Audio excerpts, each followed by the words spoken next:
दुख छनि सएह हरैके लेल अथी होइ छै। आइ हम देखा रहल छी बाबा कपिलेश्वर के स्थान के सीन। देखियो कते भीड़ छै, चौथा सोमवारी छै। चौथा सोमवारी में कते भीड़ छै।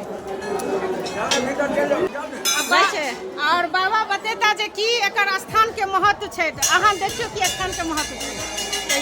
जी बाबा कपिलेश्वर नाथ बाबा कपिल स्वयंभू लिंग छथिन। कपिल मुनि जमा आबि कऽ पहिल पूजा केने छलखिन, ताहि दुआरे हिनकर नाम कपिलेश्वर नाथ है। बाबा सबके मनोकामना पूरा करी छथिन। तैं देखै छियै लाखों के भक्त संख्या में पहुँचे छै। बाबा जहिना सबके मनोकामना पूरा करी छथिन, अहूँ के मनोकामना पूरत। आई शोभा जी के चैनल के सब्सक्राइब करियौन, लाइक करियौन, शेयर कर दियौन। जय सिया राम, हर हर महादेव। अहाँ सब देखियो कते भीड़ छै चौथा सोमवारी में। और देखियो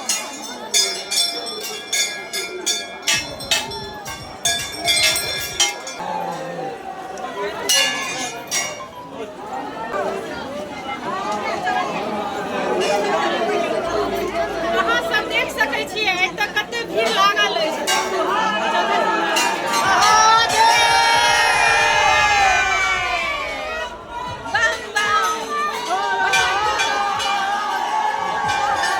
देखियो एतऽ बहुत स्थान के लोग हमरा भेटलथि है।